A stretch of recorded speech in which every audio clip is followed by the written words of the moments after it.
Closing arguments. It was calculated. In the sentencing trial of the Parkland shooter, a convoy of trucks crosses onto Sanibel Island for the first time since Hurricane Ian, and NASA reveals it has successfully redirected an asteroid.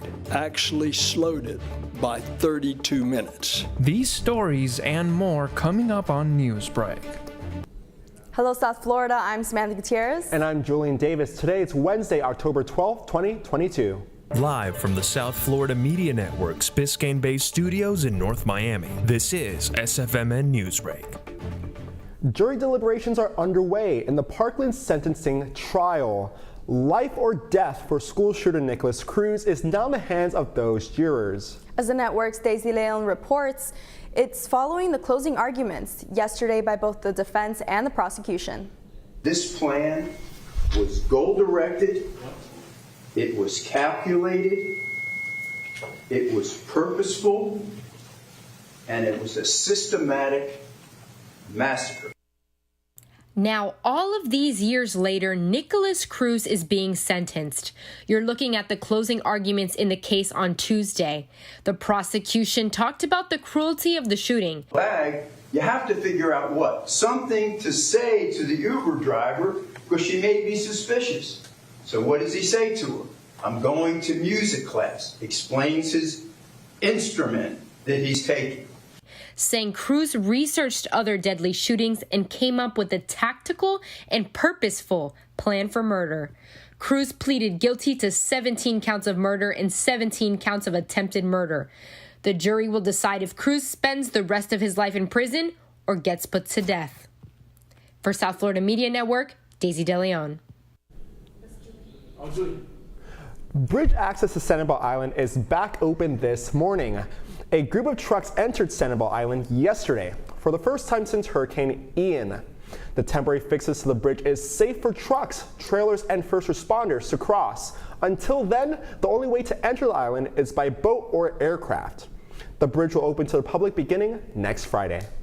The Mar-a-Lago document dispute continues, with the U.S. Justice Department urging the Supreme Court to stay out of it. Last week, former President Donald Trump requested the High Court to intervene on the case. He wants a special master to review the classified documents. This would allow Trump's team to review and argue that the document should be off limits to the persecutor. The Justice Department has blocked the special master, but if the Supreme Court acts, it would only take 5 justices to agree to grant Trump's request. This morning, there's some public support for the embattled campaign of former football star Herschel Walker. It follows accusations the Republican candidate paid for an abortion. As D.C. Bureau reporter Juliana Navarez tells us, Florida's Rick Scott joined him on the campaign trail yesterday. Republicans are looking to pick up seats in the Senate, and some say that means supporting controversial Georgia state candidate Herschel Walker. The support comes just days after the staunchly anti-abortion rights candidate was accused of paying for an abortion. Abortion thing is false. It's a lie. Although Walker denies the claims, many of his opponents have called him out for hypocrisy, given that he strongly opposes access to abortion and supports a national ban after 15 weeks with no exceptions. And apparently for my opponent, that's not enough. He wants to see a nationwide ban, no exceptions, which includes rape, incest, and the life of the mother. I think that's extreme. I think it's out of touch with the people of Georgia, and the people of Georgia have a real choice to make. With a 50-50 Senate, Republicans are making many races like this one in the swing state of Georgia a top priority. The National Republican Senatorial Committee will be redirecting money to Walker's campaign. So I was thinking of all the reasons that people ought to vote for Herschel Walker, and I came across a problem. There's too many. There's way too many reasons that each one of you should vote for Herschel Walker, and everybody in Georgia should. Every single voter should. Republicans such as Rick Scott and Tom Cotton have come to Walker's defense in light of his controversy. Former President Donald Trump called the abortion accusations a distraction by Democrats in the media. According to Walker's campaign, more Republicans are looking to support him in the race. Walker is set to face off against Raphael Warnock in their first and only debate on Friday. From Washington, D.C. for the South Florida Media Network, this is Juliana Narvaez. To try to slow inflation, the Federal Reserve has been raising interest rates to make borrowing money more expensive. Concerns are also related to wages not only rising as higher, but also employees are asking for more money so that they can afford goods. The network's Nicole Castañeda from our DC bureau is in Washington this morning. September's job report closed out with a positive growth as 263,000 jobs were added and unemployment rates went down 3.5%. This is the progress we need to see. As for Florida, Governor Ron DeSantis says unemployment rate is the lowest among the 10 largest states, a full percentage lower than the national rate of 3.7% in August 2022. However, Hurricane Ian has caused some recent trouble. In Fort Myers, people are not only trying to find a safe and stable place to live, but also they are now faced with unemployment. A lot of people lost jobs. My job is washed out, you know. He says shrimp boats have been piled one on top of the other, and the cleanup can not only take weeks, if not months. This is a big industry for this city. Nationally, people are paying more for essentials. Everything from food to rent is much higher compared to this time last year. Plus, The thing that's hurting people, of course, is inflation. to try to slow inflation, the Federal Reserve has been raising interest rates to make borrowing more expensive. Concerns are also related to wages not rising nearly as high as inflation, and employees are asking for more money so they can afford goods. Increasing wages is something that the Federal Reserve wants to slow down, as they fear that this might pump up money on the economy and make the inflation worse. Reporting for the South Florida Media Network from Washington, D.C., Nicole Castañeda. Flowers this morning on the Walk of Fame star belonging to the late Angela Lansbury. The actress was found dead in her home at Los Angeles yesterday. Lansbury was an actress for 7 decades, most famous for her 12-year role as Jessica Fletcher on the TV show Murder, She Wrote, and to the younger generation as the voice of Mrs. Potts in Disney's Beauty and the Beast. Her children were sad to announce that their mother died peacefully in her sleep just 5 days before her 97th birthday. Monday was World Mental Health Day, and reporter Aquiles Barreto spoke to a non-profit trying to win the race against the stigma against mental illness. Thousands of advocates around the globe are uniting to celebrate World Mental Health Day. And although there's still a long road ahead, organizations like Still I Run are making big strides to break the stigma around mental illness. What started as a Facebook group took off to become a national nonprofit with over 17,000 members. After struggling with mental health herself, Sasha Wolf founded the online community as a way to connect with fellow runners. And I couldn't find anything. So I figured, why not start it myself? And that was the beginning of Still I Run's story. A story of many chapters indeed.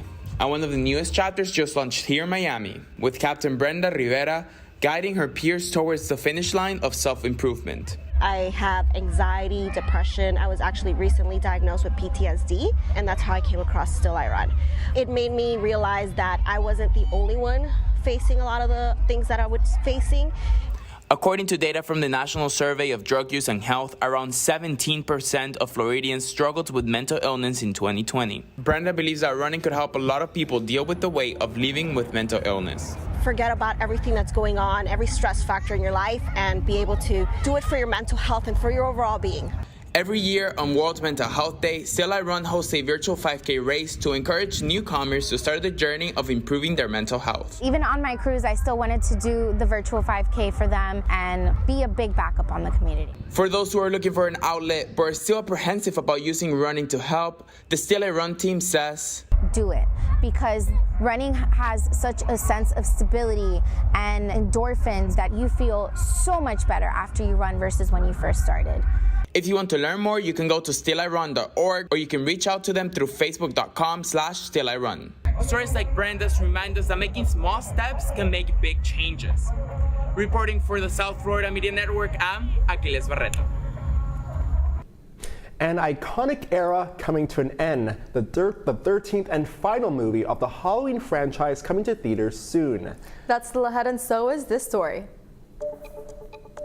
It was expected to be a huge success if it only slowed the orbit by about 10 minutes. Asteroid Detour, NASA revealing the results of the first planetary defense mission. Newsbreak will be back in 2 minutes.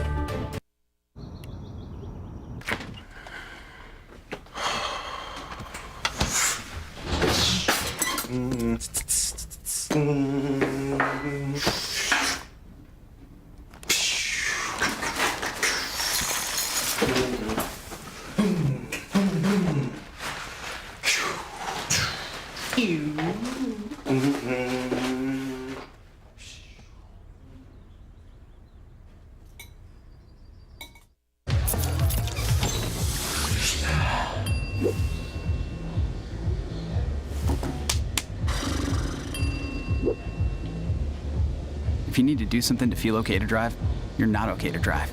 Don't drive buzzed. There are a lot of ways to reach out to a friend about their mental health.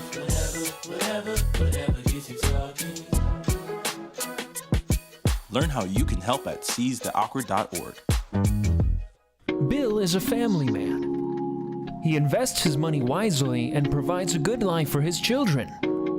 Just one problem. He often opens emails from senders he doesn't know, and his computer is not password protected. One day, Bill checked his bank account and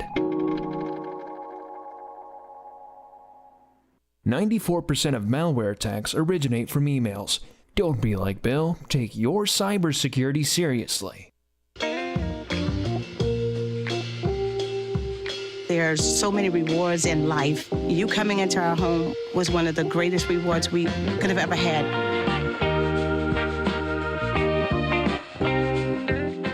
Hey Bobo, do trees tell each other stories? I'm sorry. I'm afraid I don't know that. Hey, why don't we go find out? Listen.